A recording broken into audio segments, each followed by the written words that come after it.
The day's finally here. I'd like to thank Coach Albaugh and the Chief Pigskin staff for inviting me back to speak again. Today, I'm going to speak on a play that's very popular in the Blue Boy offense. My name is Travis James. I'm the offensive coordinator. I'm the recruiting coordinator at Illinois College, and today we'll be talking about power, especially power as it pertains to our offense. We're going to do a little bit of scheme work today, but the majority of the day we're going to be talking about the techniques and the fundamentals that really make this play work. So let's go ahead and get started. So I think before we really dive into the nuts and bolts of power itself, it's important to understand some of the philosophy points that we take into consideration as we're building our run game. And so we really have three to make sure that we're operating in a situation that consistently puts us in the right position to be successful. Number one, how well do our core runs handle movement and front variation? We are blessed and cursed in our league to see every kind of defense that you can imagine, from regular four-man front stuff to 3-3 stack, and obviously Okie and all the various shades and things that we see during the course of the year. And we get blitzed and moved a lot, especially on rundowns. And so how well has the run game that we've built been able to consistently handle those things? The next piece is, do we have the ability to attack every player within the front? Obviously, that's something that's not needed on a game-by-game basis, but based on a player who may be weak in the front that we need to keep going after in the run game, or a player that's strong in the front and we need to make sure that we have some different answers for the ways that we're blocking him so he doesn't tee off on us. We have to make sure that we maintain the ability to have those things done and we're not just drive blocking everybody on every snap. The last thing, which may be one of the most important things, is what can we handle on the offensive line? Obviously, everybody would like to, I'm sure every old line coach and every run-heavy guy would love to have the ability to line up like Wisconsin and just power through and destroy people. Well, to be quite honest, sometimes that's not the best thing for us. And so we have to make sure that we're a little bit creative with the way that we're teaching our guys and the things that we can do. And so really it comes down to a question of two things: maturity and message. How old are your guys? What exactly can they handle in terms of how many years that they've been playing? For example, this year we started 3 sophomores on the offensive line and 1 senior who hadn't really played very meaningful varsity snaps. Our other guard had, but that was some growing pains. Just to get them to talk to each other was important in terms, obviously, all the adjustments that you need during the course of the game.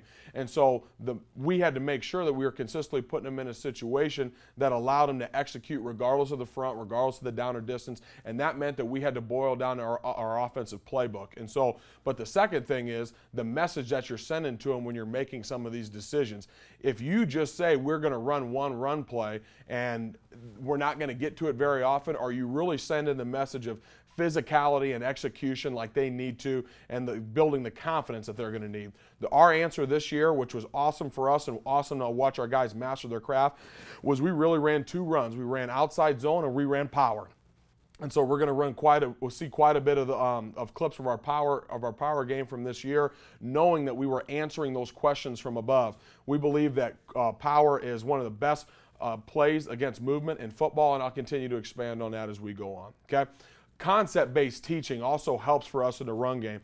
This allows for ease of adjustment and ease of installation. At the end of the day, how can we make complex and large amounts of information seem very simple? One of our answers is we're not going to have more than 4 rules for a guy on how to block a play, and we'll get to power and the rules that we use for that.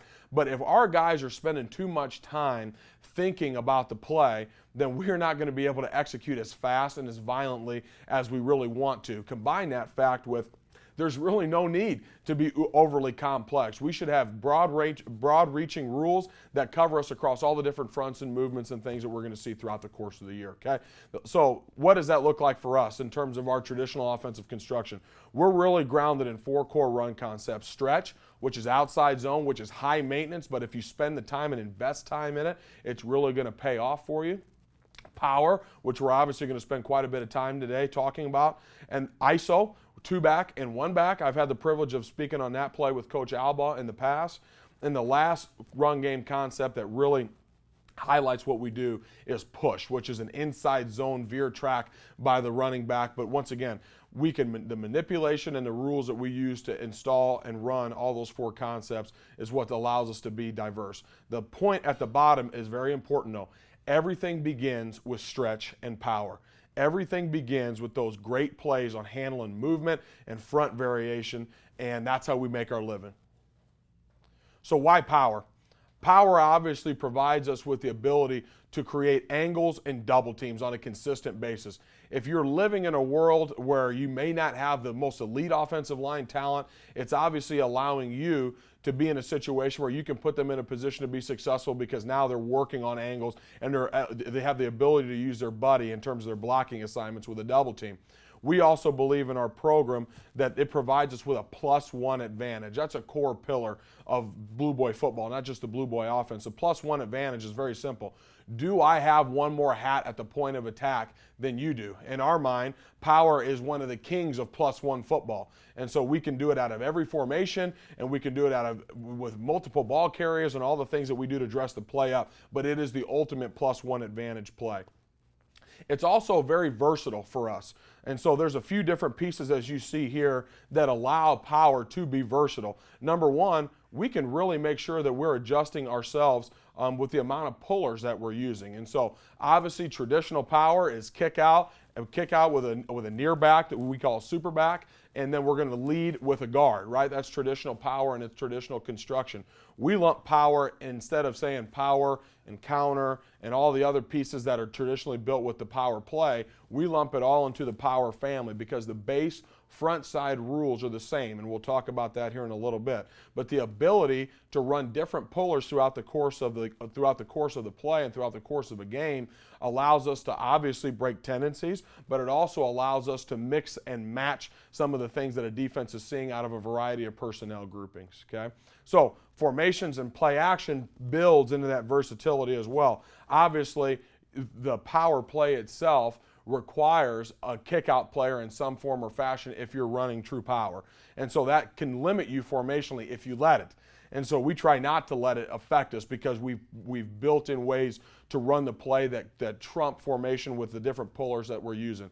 The alignment of our running back, we're a gun offense, you'll see is pretty consistent. He aligns in the deep position on the play side of the call. That can obviously be a formation, and that can be an alignment that is a heavy tendency. And so the best way for us to tendency break that situation is obviously with heavy play action. And that's something I could talk a whole clinic about, but that's something that really benefits us tremendously in terms of 7-man full slide protection.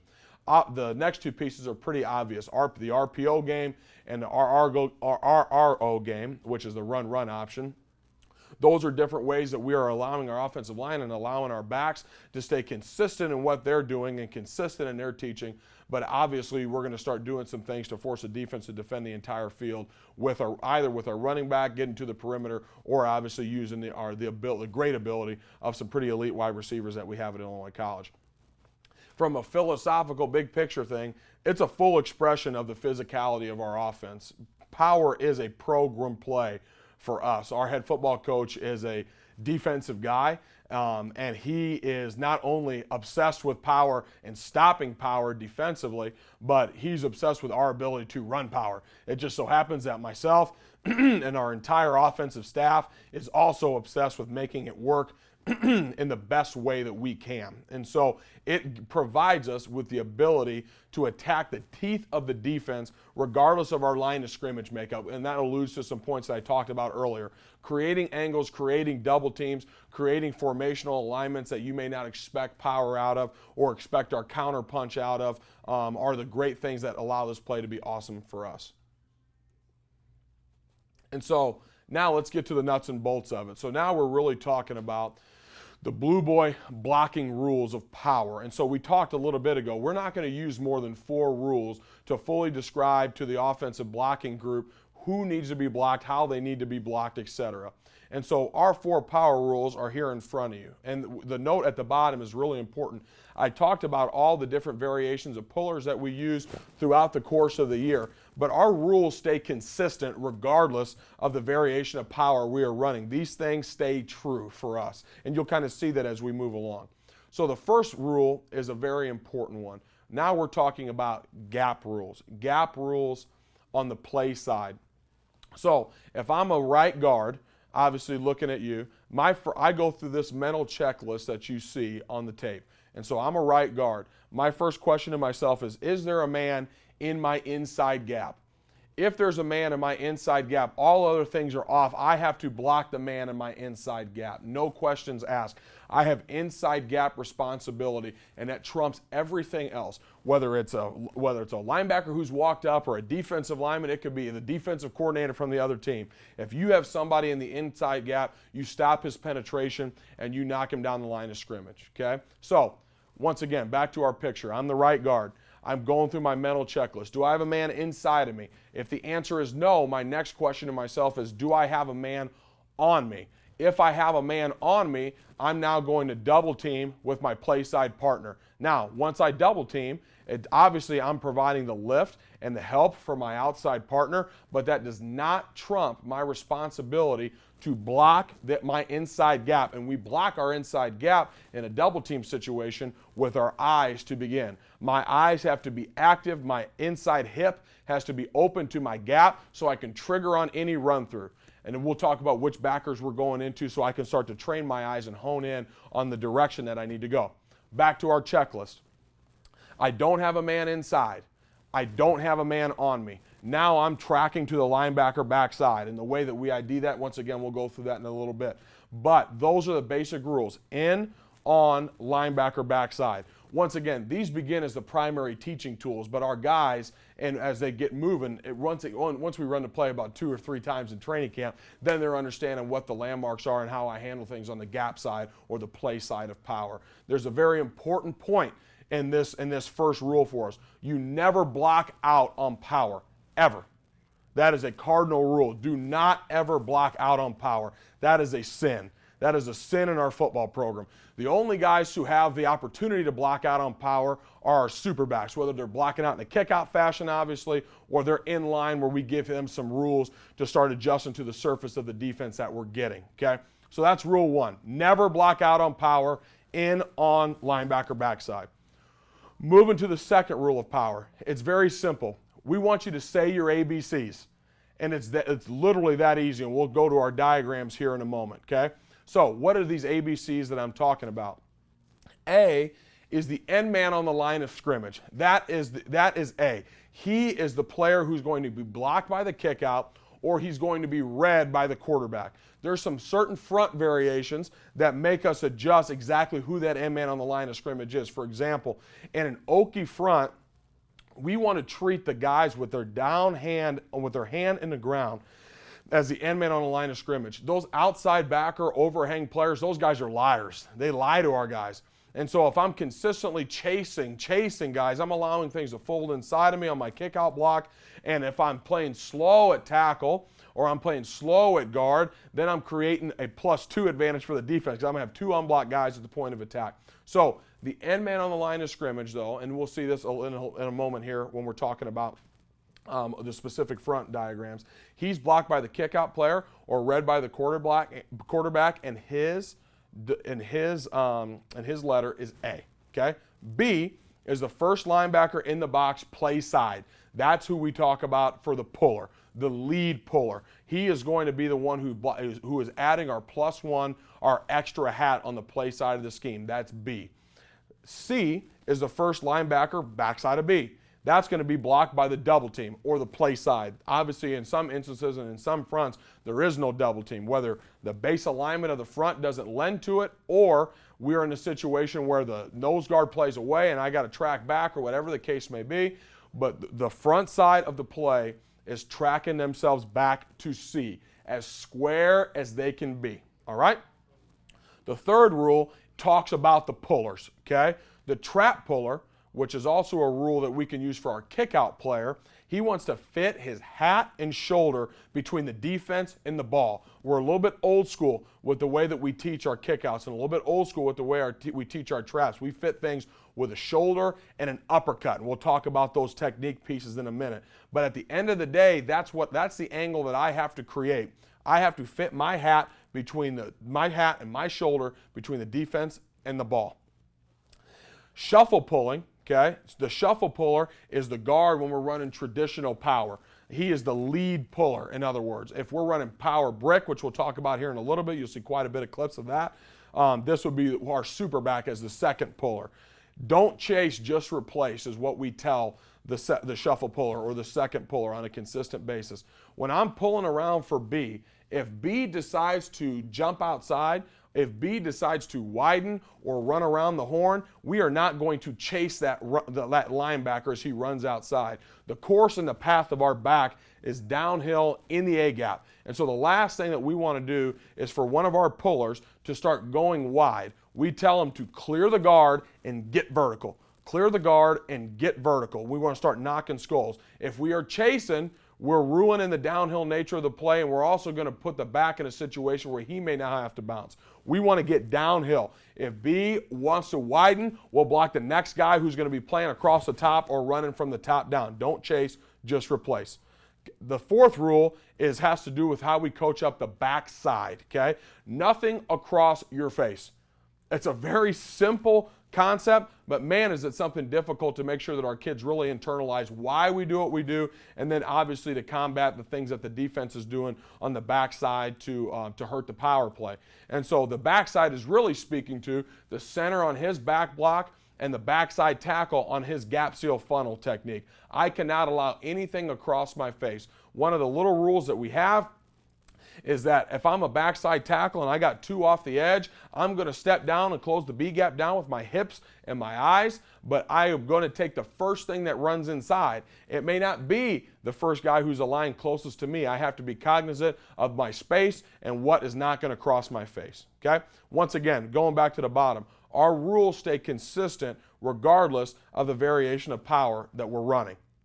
So now let's talk about the actual tactical application of those rules that we talked about into the scheme that we have against all of our fronts. And so when I think of, this is going back to a philosophical point, when we are determining whether a run is a fit, the first thing that I am going to do as the offensive line coach is I'm going to draw them against these four fronts that we see pictured here with the two on the left. I'll just number them for everybody. Number 1, number 2, number 3, and number 4. So the first thing that I'm going to do is diagram the play versus every look that we have. So 1 and 2, we're obviously talking about 4 down. That's a front declaration that you'll hear our offensive linemen make when they get up to the line of scrimmage. 4 down, 4 down. They'll start hooting and hollering so they understand what the dynamics of and how things are going to shake out within the context of that front. When they see diagram number 3, that's a front that we now call Okie.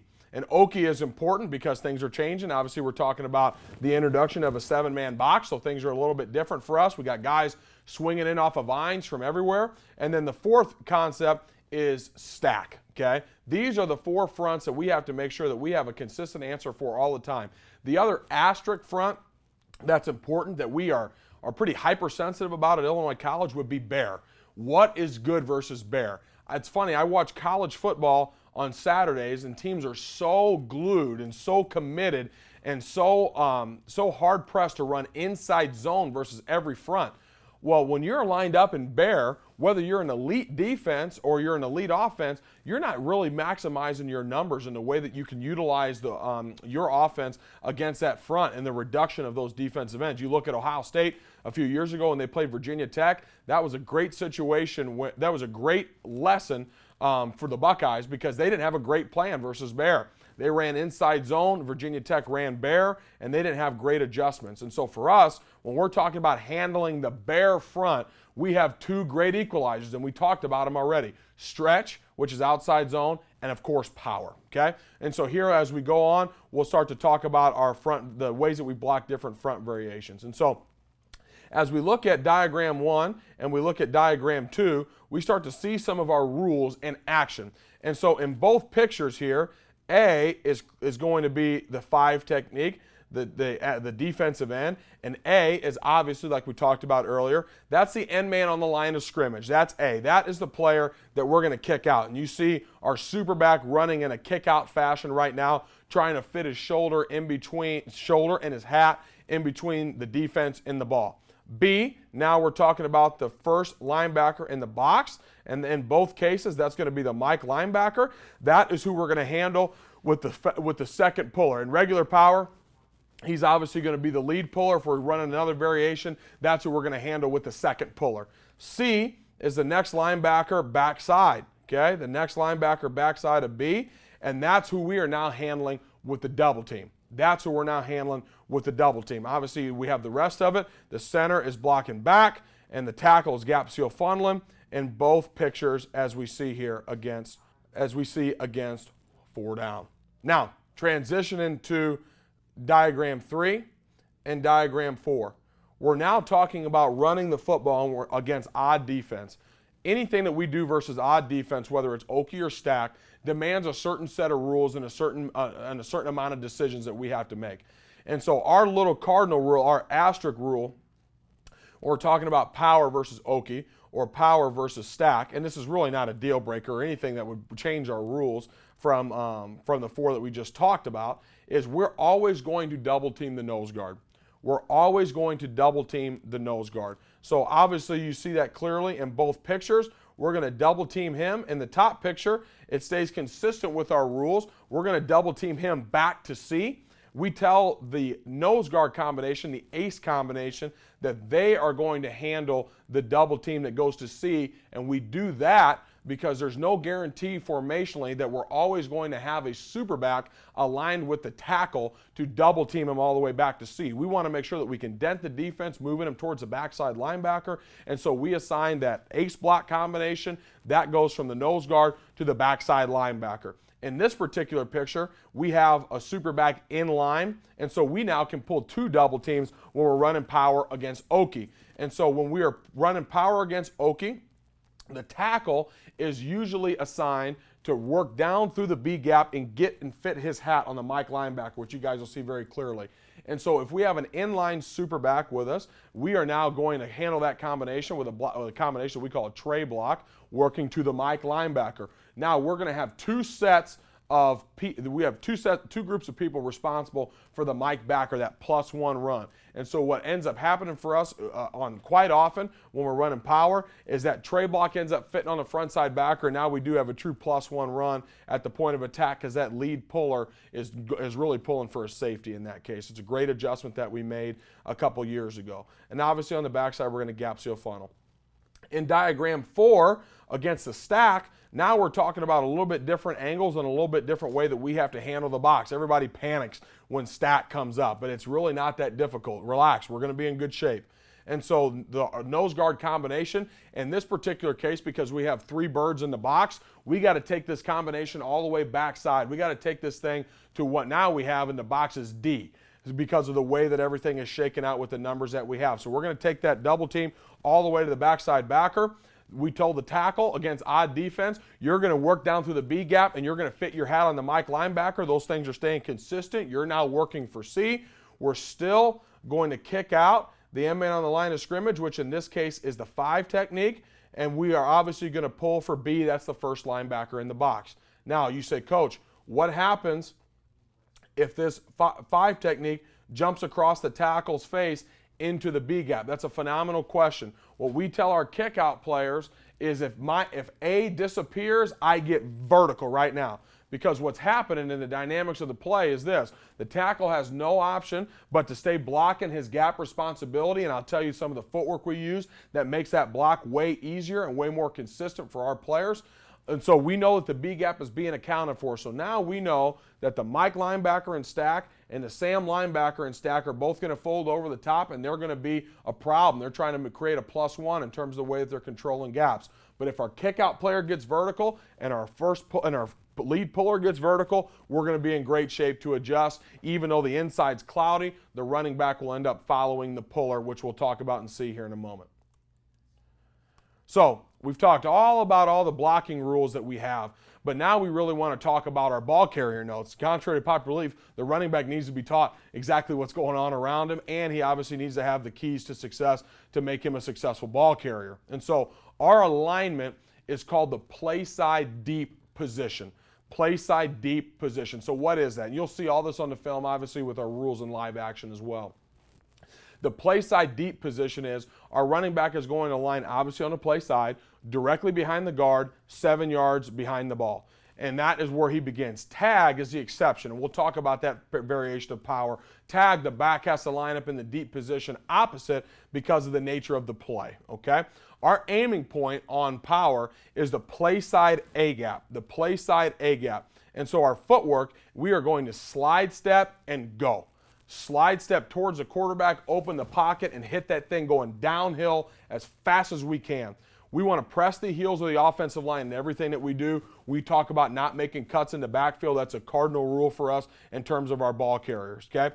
If the A-gap is open, so now we've ran through our path, we slid to the quarterback, open our pocket, we're hitting that thing downhill, pressing the heels of the offensive line. If the A-gap is open, blow the top off the stovepipe.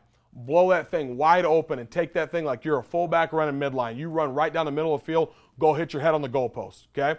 As we are approaching that and we're blowing the top off the stovepipe and we're approaching our A-gap aiming point, we're going to color read the backside linebacker with our eyes. And what we're looking for, and we call it a peek. It's not a look, it's a peek, because we got to make sure that we're keeping our path focused downhill on our A-gap path, especially if we got to keep it front side, because now our eyes have to transition out. And so my color read is a peek. I'm going to peek the backside linebacker. If he's going to trigger in the backside B gap or he's going to fast flow over the top of the scheme, then as I blow the top off the stovepipe, I'm going to roll my path right and replace where he was, and then I'm going to continue vertical up the field. We'll see a good clip of that here in a moment. Okay, so now we've slid to the quarterback and we're gone. The front side A gap is closed. And so if that's the answer, we're not just going to run into the back of the play side blockers. And so if the front side A-gap is closed, we're going to follow the puller. Do not slow down.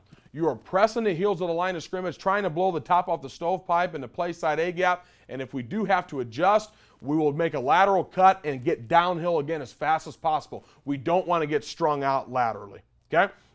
The last adjustment for us is flash. Some people call it power read, okay? Our flash rules are very simple. We want to get as wide as we can and then turn, okay? We'll see a couple examples of this with our receivers running the ball. Get as wide as we can and then turn. We want to beat the defense with speed and force them to run great angles, okay? So those are the notes for our ball carrier. So here's a couple live examples of not only the scheme in full operation, but also of but more importantly, of our running back and his path. And so here we go as we watch. We motion every time pre-snap, so we don't show our hand in terms of our alignment as much as some gun teams do. So we always line up in a neutral position, a pistol, with our running back pre-snap, and then we'll adjust, okay? And so here we go. We're going to end up running power right. You're going to see some of the footwork pieces from our offensive line in full action, and you're also going to see the running back do a great job pressing his aiming point. So there he goes. Slide to the quarterback and then go. We're doing a good job on the front side double team. We do a great job with our shuffle puller, fitting his hat. And so in this case, the front side A-gap is closed because number 58, this backside linebacker, Jason's going to see his color. That's a closed A-gap in his mind. And so right now, all he has to do is follow the puller and get downhill. You can see him accelerating as he clears the line of scrimmage. Does a phenomenal job getting into the secondary and pressing this thing for an explosive first down. So here's another example for us, talking about our running back's path. We're getting a little bit of hoopla before the snap. So here's our adjustment pre-snap. And so this is an important point.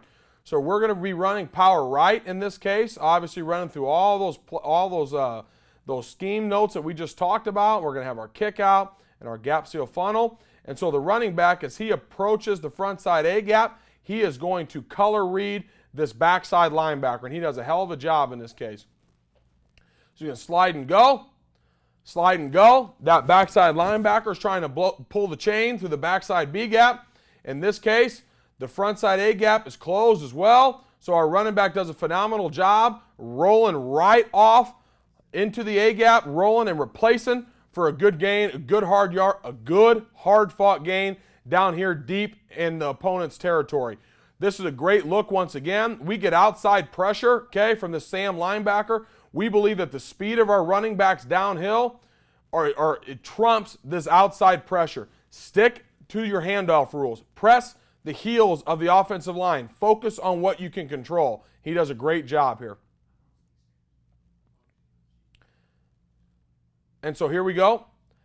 This is going to be a jumbled mess at the point of attack. We're going to get a little bit different variation of power here. We're going to have the guard as the kick-out player and the super back as the lead player. Drew's giving us some commanding instructions. So now, as Greg approaches the front side A-gap, man, there's a lot of nonsense going on. There's a lot of bodies and not a lot of movement, okay? So the front side A-gap is closed. All he has to do in this case is follow the puller, okay? The pullers are starting to wall and log. Follow the puller. He does a great job of being a really fast, great athlete, second-team All-League running back for us, and we score deep in our own end with running backs who are using great rules to their advantage.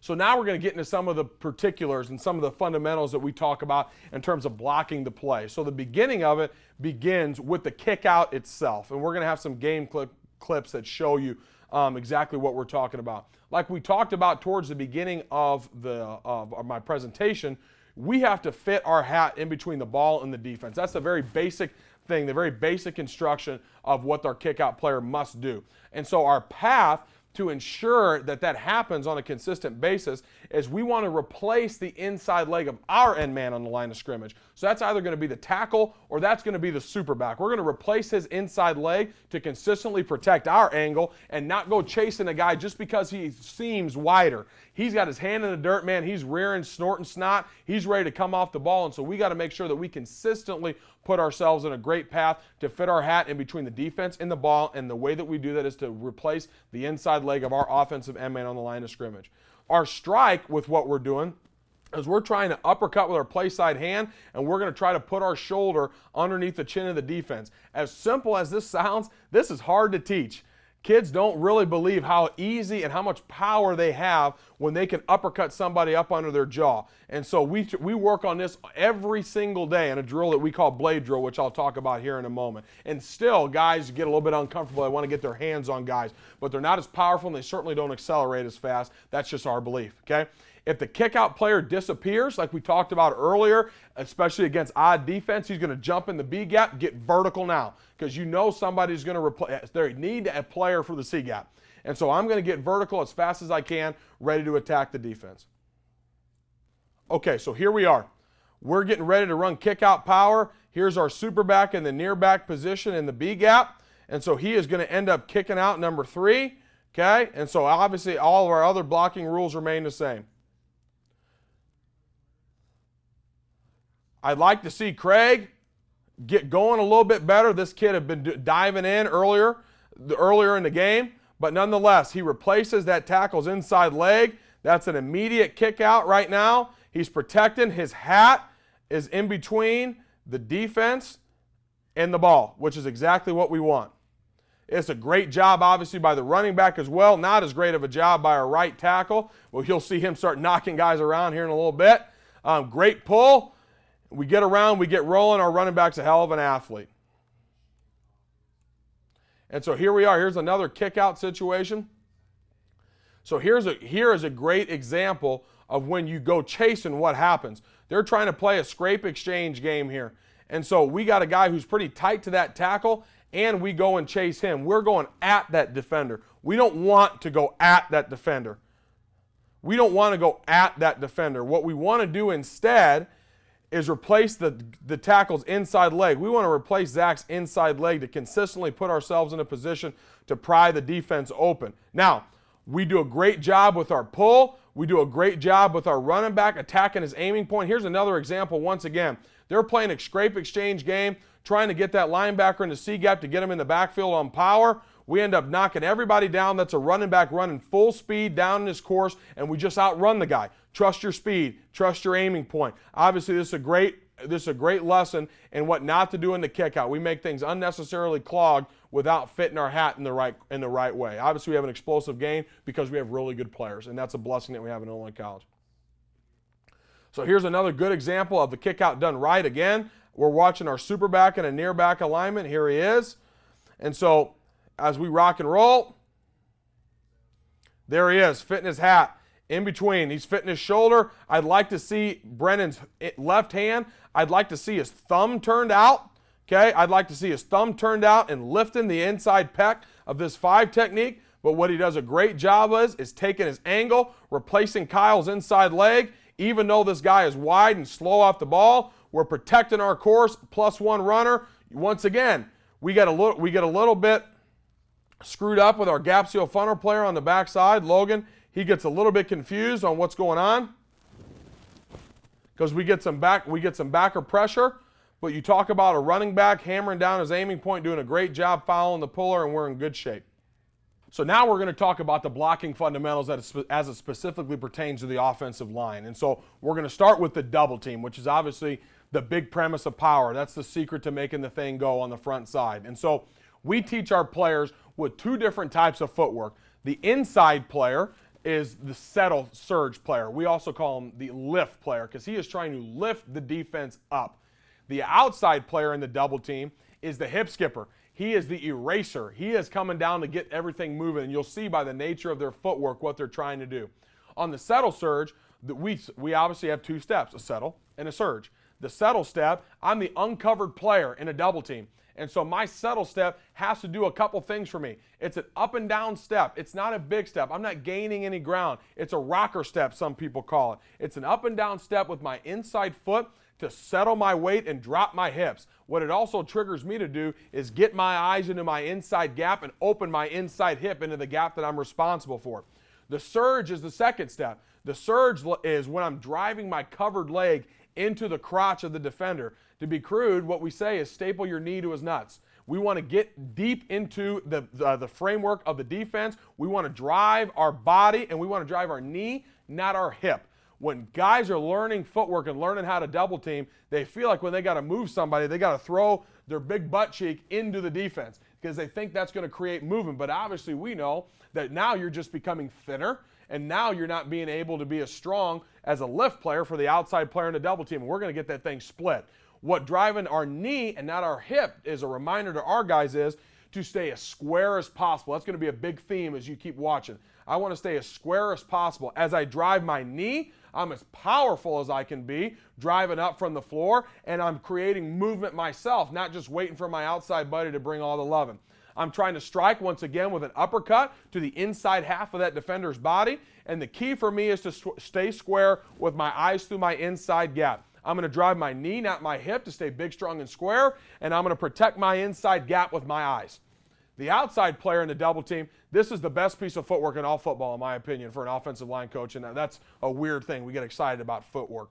But our steps in a hip skip is a gallop, and so you are literally going to maintain the stagger in your stance, and you're going to use the same coaching point in terms of how you're trying to fit your body. I want to drive my high leg, my inside foot, some people call it your post foot, in your stance. I'm going to drive that on the correct angle, and I'm going to try to staple my knee to the nutsack of the defender. We want to be knee to knee, hip to hip, uppercut to uppercut, and we're coming off the ball. We're trying to drive our knee, not our hip once again. We want to stay square, and I'm going to accelerate on contact like a freight train. You're going to see that here in a moment. Once again, now I'm going to strike with an uppercut, this time to the outside half of his body. Our keys, stay hip to hip on the double team. Obviously, we teach both players in the same key. And I want to be alert for an over-the-top linebacker. If he's going to play over the top, then we got to do a good job talking through delivery and exchange to get to him. We want to block our defender on the angle on down and back blocks as well. And so you'll see the hip skip is not just footwork for double teams. Our hip skips are how we're working through the front side. We're working to a backside linebacker. We use the same footwork in a down block. We are trying to bring as much power and try to stay as square as possible and as fast as time as possible, and the best way that we can do that is to maintain the stagger in our base and stay grounded, and you'll see that here in a moment. The last point is also very important. We want to be excellent communicators on the delivery and the exchange of down linemen. We got to be really good at knowing, here's my eyes, here's what I'm looking for, here is my responsibility to talk to my teammate. Our guys talk in everything that we do when it comes time to combinations. We hoot and holler when you're in the O-line room, when you're in the O-line area, all you hear is me, you, go, backer, bat. All these things that we're hooting and hollering because you cannot over-communicate in our world. And so here's a couple drill work examples. So in this instance, we're working to settle surge. So this is the left side player, okay? So his left foot is back, his right foot is up. This could be a left guard, this could be a left tackle, whatever the case may be. And so you're going to see him settle with his right foot, surge with his left. He's driving his knee, not his hip. Man, he's doing a hell of a job staying big and strong and square. Here he's going again. Settle with his right, surge with his left, big and strong and square. You can see the defense's head pop up. Even though we're in drill work, we want to lift and we want to strike with an uppercut. When we strike that uppercut, we're trying to deliver a blow right underneath right into his gut, right underneath his breastplate, and try to take all the air out of his body. Kyle's doing a hell of a job here. Okay, so that was the settle surge piece of the footwork and some drill work action. This is the hip skip, one of our favorite pieces. It is a legendary piece of footwork at Illinois College. And so here's Logan Shipper, the right tackle, number 57. You can see he's going to maintain the stagger and his stance. What I tell our guys is I want to load my weight the right way no matter where we step when we're talking about offensive line play. So I'm going to load my right foot in this case with all my weight. I'm going to screw the ball of my toe into the ground, and as soon as the ball snaps, I'm jumping off. I'm stapling my left knee right to the crotch of the defender. So Logan's coming downhill. You see him do a great job striking with an uppercut with his left hand.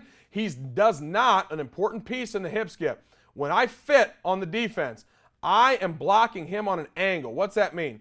He cannot cross my face and he cannot penetrate up my play side shoulder. I can block this joker anywhere on this angle, but he cannot do any of those things. And so for us, some guys teach get your head across in a down block. We don't teach that because we don't want to invite somebody crossing our face. What the exact coaching point I tell my guys in terms of how they fit their hat is you have 2 screws on the top of your helmet. I want you to knock the jaw of the defense through his opposite number. I'm trying to knock him on the angle, use as much power as we can, and Logan does a great job of that here. Here's Kyle working from the left side now. Once again, getting that right knee right to his crotch, accelerating, accelerating, accelerating. You can see him fighting hard to keep his hat on his angle of power. Once again, working again now. Now we're going to work a concept that we call a rip cutoff. And so if I'm alone in this hip skip technique and I don't have a choice, and I'm glued to this man in a man blocking situation, if he tries to play across my face, obviously he's trying to play across my face to add himself into our gap. So we're going to rip with our inside arm and we're going to box him out just like in basketball. And you're going to see that here. As I feel him start to cross my face, rip cutoff, box him out, keep him away from the ball carrier. Keep him away from the ball carrier. And here's another great look at it. You can see Kyle's weight is loaded on his left foot. Make contact, collision, cross my face, rip, cutoff, rip, cutoff. So now we have the individual pieces, the settle surge and the hip skip, okay? So now we take all this together and we run a drill that we call blade drill. Blade drill is very simple. We're always going to have a defensive line technique in the gap. When we're in pads, I'll put them in a 4-point stance and I'll train them how we're going to attack the double team based on how we're going to see it that week. And then we're going to put a linebacker directly behind him. In that particular situation, the linebacker's moving. One of our other assistant coaches, he's going to move that linebacker downhill as fast or as slow as he wants to, once again, force us to train our eyes in the way that we're communicating. And so here you are. Here's both pieces of footwork in live action. We talking great delivery and exchange. I guarantee you if we had the sound on, you'd hear him yell, go, go! And he's going to play off square to the linebacker fitting with his hands. So here's some live practice footage of everything going. So this is how we set up great group drill, especially when you're limited on coaches. We're going to have 2 offensive linemen and a super back in the game, and we're going to have 3 defenders. We're going to have a down defender that we're going to double team, handle with the linebacker that we're going to, and then we're going to have a kick out player. And so we're fitting the kick out, and we're running our double team. We stack our linebacker right behind the down lineman for one reason, really. I know that you are usually, vast majority of the time, we're tracking to a backside backer. I want this thing to happen fast. I want it to happen fast as heck. And so when these guys are pushed backside in a practice setting, you're not always getting the speed that you need when he's triggering through the backside gap. So we stack them right behind the D lineman to make it happen fast as heck so we can work on delivering and exchanging that block. The priority, make no doubt about it, is the down lineman, moving the down lineman. So here we are. We're working on the left side here. We're doing a great job playing square. You can see settle surge technique, the right guard. In this case, he's a little big with a surge, with a settle step, so that makes his surge really long, but they stay square, deliver and exchange, playing square off into my gap. Good fit by the super back, expanding the hole. So here we are again on the left side. You see two big high legs, and you see the surge. We're going to get a great look by our defense. Coach the heck out of your defensive guys, man. You got to get a great look. This week we were getting guys rooting in the ground, trying to split us with putting two hands, one on either player. And so we're doing a great job. The center does a good job in this case, playing off and square. Playing off in the gap, square, and snatching that dude up. Okay, great job on the kick out. You can see our coach standing behind who's telling this guy how fast to flow, making it happen fast. Here's another look. This one's kind of hard to see because you got some bodies in the way in terms of the footwork. You can see both of them fit, and you can see how fast the superback is fitting his hat in between the hat and the ball.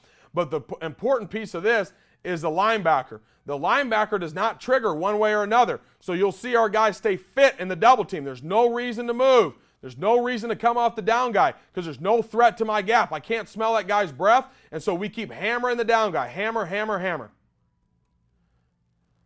The inside player is the one right here, gives us a great picture. Okay, the inside player in the double team. The only thing I don't like is him putting his left hand on that block. I got to keep my left hand off, and I got to keep my eyes in my gap because I got to stay square. He recovers very well. Square, snatching him up, define him with his hands. Square, snatch him up, define him with his hands. And obviously our outside player, the hip skipper, does a good job accelerating his feet, taking over that block. So the next blocking fundamental we're going to talk about is the two types of pulls that we're really dealing with. And so the shuffle pull is the first one. That's really speaking about a guard and regular power. And the second one is a trap pull. And so now we're talking about a guard and what we call power brick. So in the shuffle pull, our first depth is going to be max width and depth. I want to create as much distance from the line of scrimmage as I can because I want to be deep enough to clear the line of scrimmage and wide enough to close the distance between me and my target. I'm going to insert in the first opening past the guard. First opening past the guard. I don't want to pull inside in the A gap. I got a guard responsible for that. Now we got two guys blocking one gap. We don't want that. We don't want to waste our space. And so we want to be patient if the double team is being knocked across our face, but you're not allowed to insert inside the guard. We want to accelerate vertical and kick out the linebacker. Now we're obviously talking about some of our rules from earlier. Don't chase, just replace.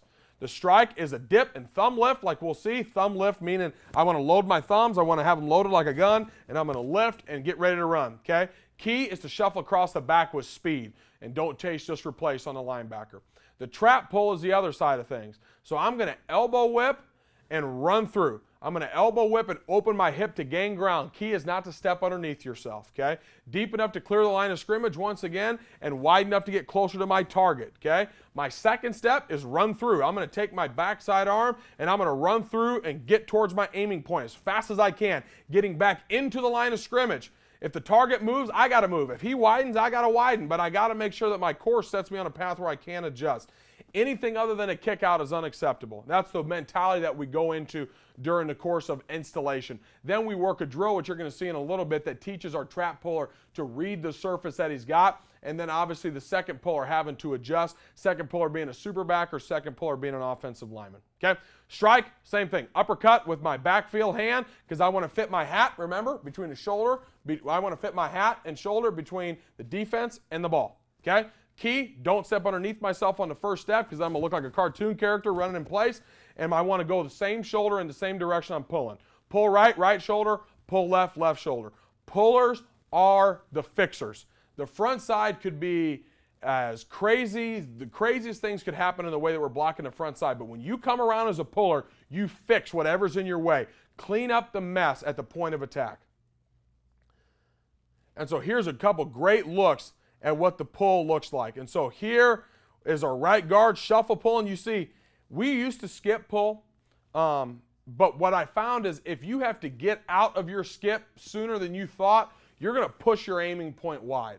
We don't open pull because I don't think that that's very good to adjust and get back going vertical. We shuffle across the back because that keeps us square once again, and it keeps us on stable footing. So as soon as I get my opening, I take it.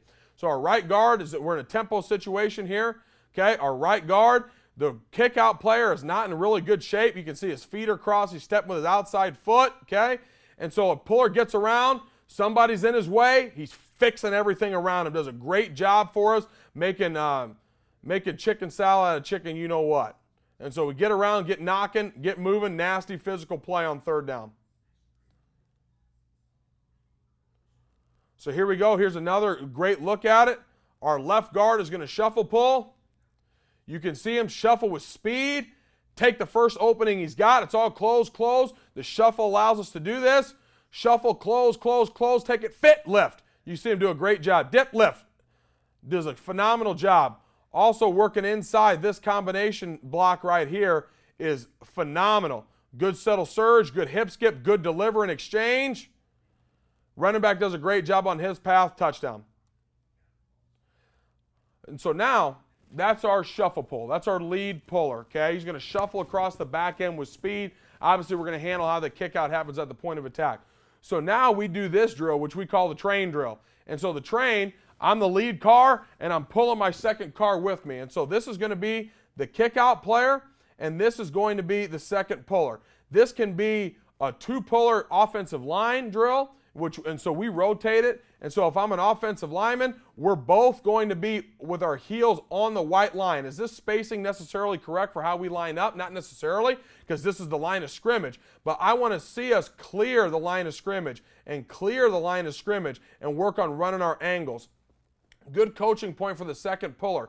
I never want to be what we call nut to butt with my first puller. I got to be one by one. I got to be about 2 foot back and 2 foot behind him so I can adjust on whatever he does. And we run this drill with a board so we can train ourselves reading the kick out player and obviously how we're going to fit on the play side linebacker. And so here we are. That kick out player expands, fit my shoulder. There goes the second puller. He's got a good course, not right behind him. I see the kick out. I turn up, boom, dip, lift, and let's get ready to rock. Here's another look at it. Now, in this case, that kick out player is squeezing hard. I read that squeeze, I log him, and there comes the second puller. We're going to bounce that thing out, and we're going to be rolling, okay? Bounce, go. Here's another look at it. Once again, we put our guys on the line of scrimmage so we can clear it. There's the kick out. We're a little too tight with the second puller. We're a little bit too tight with the second puller. That's why there's a pause there. Get back there, Quinny boy. Okay, and then it'll be a lot easier to read Riley's butt. Okay, but there's another great look at it.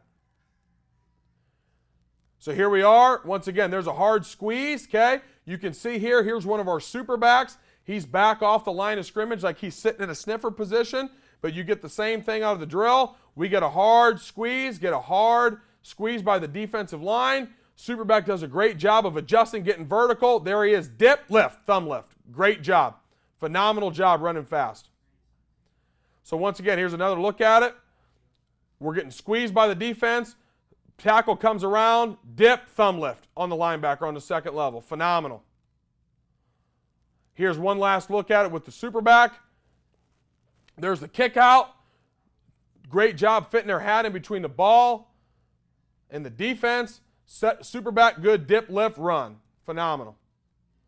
So we've gone through all the technique portion of things, and so now I just want to get through some game tape. And so here's a situation for us. It's 4th and 1. Everybody knows in the building what's going on. We got everybody in the box, all 11 of our offensive players in the box. You're going to talk about in the box, it's nasty. At the end of the day, get down, work in your technique, create double teams when we can, and hip skip down. Even this guy right here, one of my favorite players I've ever coached, Andy Webb. He's a receiver, all-conference receiver. He should have been an all-conference receiver, snubbed, by the way. He is a hip skip. He's going to hip skip down himself because he's a big, strong, tough receiver. He's going to hip skip downhill. You can see us moving fast, man. Creating double teams, staying square. Our superback does a phenomenal job. And our running back does a phenomenal job. Kickout's phenomenal job. Boom. You can see the power of the aiming point running downhill, knocking skulls. What a great job. Explosive 30-plus yard gain on 4th and 1 running our play. So a couple things to note in this particular example. We're going to make special mention of the double team in this case and watch it surge forward and watch the great eyes by the right guard and what a great pull path by the guard as well.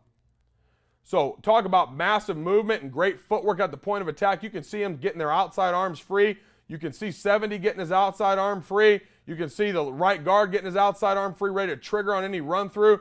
Fitting our hat. The key to not pounding this thing in the A-gap, was our inability to fit our hat in between the ball. It's a great kick out by the superback, but his hat's not in great shape. So the guard recognizes that, the running back recognizes that, he follows the puller, and we blast that thing, and we're in really good shape. Blake Matson down here is pretty excited. So here's some more near back power. This is a good indication of how good it is versus all the stunting and movement and overflow that we got. Okay, so we do a great job. Make special mention here of this gap seal funnel player on the backside. This is a situation that we talked about earlier. I got 2 off the edge. So I got to close the B gap down with my hips and my eyes, and I got to take the first thing that's going to cross my face. In this case, they're running an exchange game. Number 20 jumps inside. Kyle Nance does a great job putting himself in between the ball and the defense. Okay, we do a great job on the play side. Okay, great job hip skipping down to the second level. Great job hip skipping at the right guard position. Great kick out, fit on the first thing past the guard with the puller. And man, we're in great shape hammering that thing in the A gap. This is a great idea, once again, of how well this play works versus movement. You have an ET game going on inside. You got backers flowing over the top. This shows you the power of aiming point and the power of the play. Okay? I don't like the right guard chasing this nose guard out. I don't like that at all. I like the superback. He's doing his due diligence. You can see him trying to replace that inside leg of the tackle. The defensive end does a phenomenal job of squeezing, but we stay working our hat, working our hands. Our guard comes around as a great fixture. You can see the guard. This is a great look at the guard. Watch him.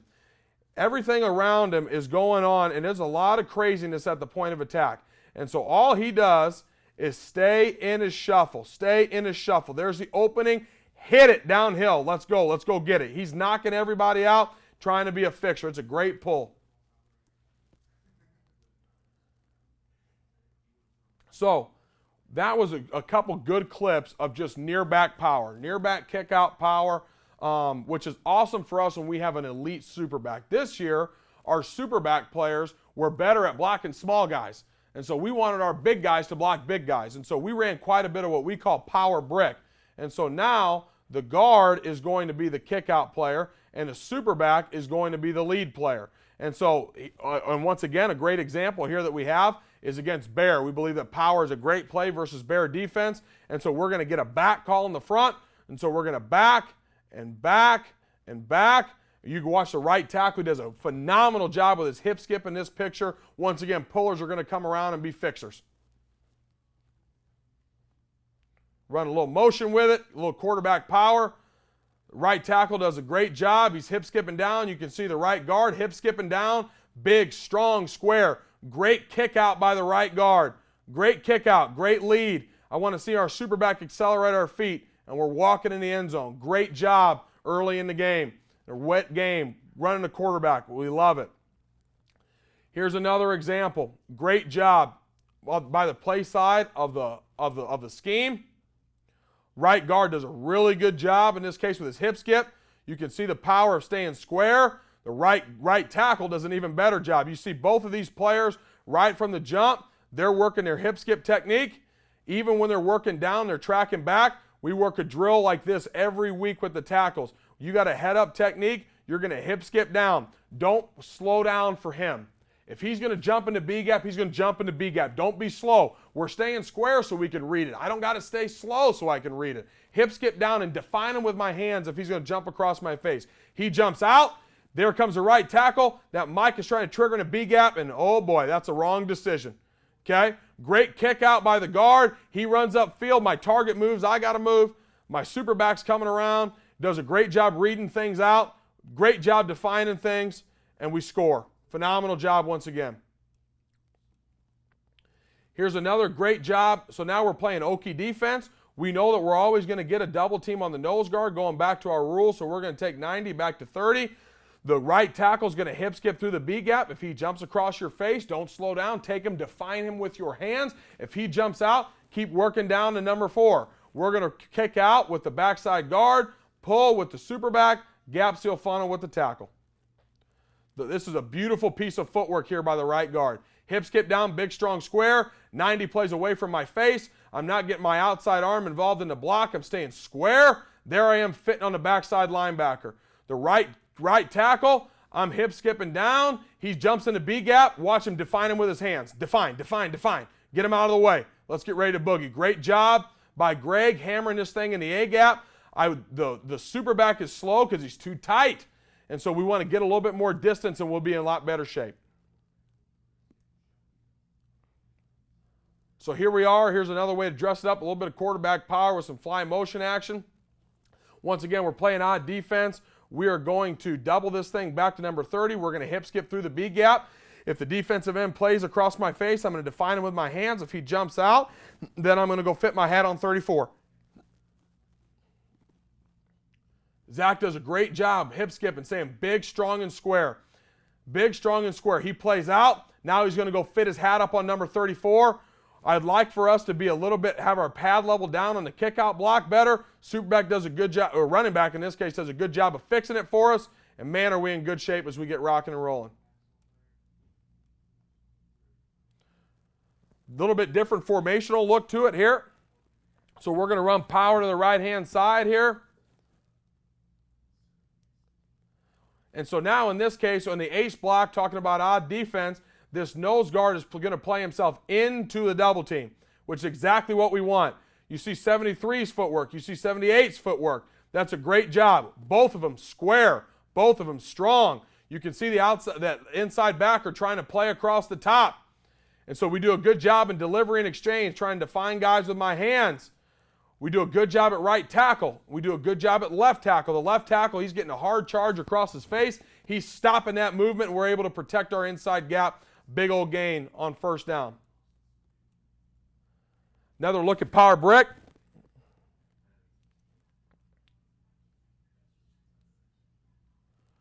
So this is what happens when our path is not very good on the play side. We don't get our hat in between the defense and the ball. Guys are falling in. Man, it's a big old jumbled mess at the point of attack. But the power of our back on his aiming point and the power of our second puller as the fixer, we come around and we're in pretty good shape. A couple more here. Against some four-down defense.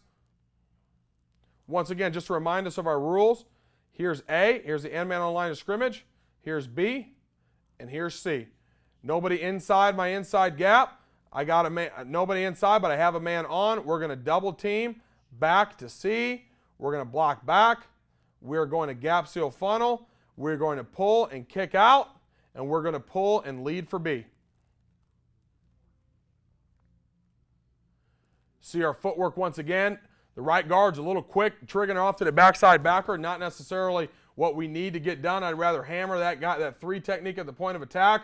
You see the back blockers making sure that we're defining guys outside with our hands, kicking out, do a great job on the trap pull, great job on the lead pull, fitting our hat between the defense and the ball, great job hammering the aiming point, and we're ready to go.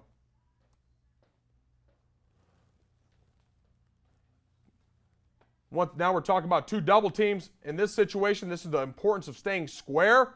Now we have the right tackle, the left tackle, and the super back are running a tray block in this case to number 54. We get a stunt, we get a game inside. The reason we stay square is so we can adjust just like we do right here. We do a great job kicking out at the point of attack, and we're off to the races. Okay, so that's the main cruxes of power that we're getting to. We're going to talk about near back kick out and power brick, and so here are some other variations that I wanted to go through with you, some ways that power is evolving for us. So here's a couple practice clips. I wanted to dress things up, get you guys as much of an inside look into our program as we can. When we are talking about running power versus, when we're talking about running power out of a one-back set, we can do this out of 11 personnel. We're going to use two pullers inside on the line of scrimmage. We're going to call that power tag in this case, okay? Another theme for us. So we're going to get two puller, okay? So power tag, we have to decide who our pullers are going to be. In this case, we're going to run power to the right-hand side, okay? And so in that right-hand side, once again, you talk about this play being great versus movement. We got guys stunting out and away from our gaps. I'm not going to block out on power. I'm keep working my track, okay? If we get we can block this thing two different ways. We can, on the front side, our gap rules, they never change. But in terms of deciding who the pullers are, we got to make a decision. It's always going to be the guard and the tackle unless we call chief. If chief is the call, then we're going to big block the 3 technique with the guard, and now the center is the first puller. And so here we go. We have a regular tag on. The guard is the first puller. There's this kick out. Tackle's the second puller, getting downhill. Boom, boom, go. And there's the running back, color reading right off the backside backer and replacing him. Working back. Now here's another example. Guard is going to be the kick out player. Okay, we're going to hammer the 3 technique in this case. Hammer the 3 technique, eyes getting ready to trigger. In this case, kick out the 5 technique, tackles lead up on the front side backer, and we're off to the races. Here's a live game look, dressing it up for us. We're going to get a chief call at the point of attack. So we're going to get blocking down. We're going to get working back to the backside backer. We're going to big block the 3 technique. Center's going to kick out. Tackle's going to be the second puller. Boom, boom, go. And in great shape.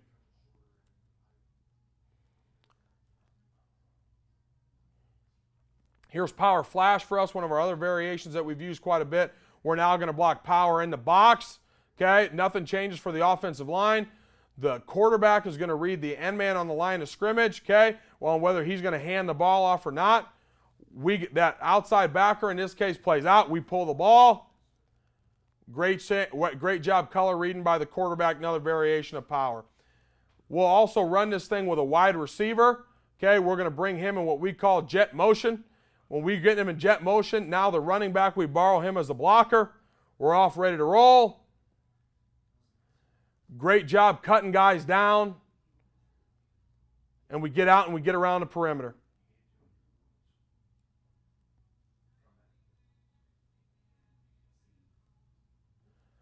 Last little variation, we do a lot of things to protect the play.